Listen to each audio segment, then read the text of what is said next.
untuk setiap tahun kita akan lakukan kegiatan ini karena siswa adalah pemula. Target seluruh SMA di Kota Banda Aceh. Untuk sementara belangko di pusat masih kosong.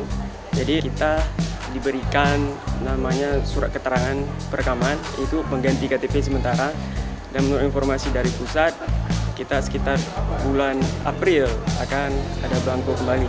Mereka akan mendapatkan surat keterangan sudah pernah KTPL. Itu berlaku selama 6 bulan, dan apabila setelah 6 bulan belangko juga belum ada, kita akan melakukan perpanjangan surat keterangan tersebut.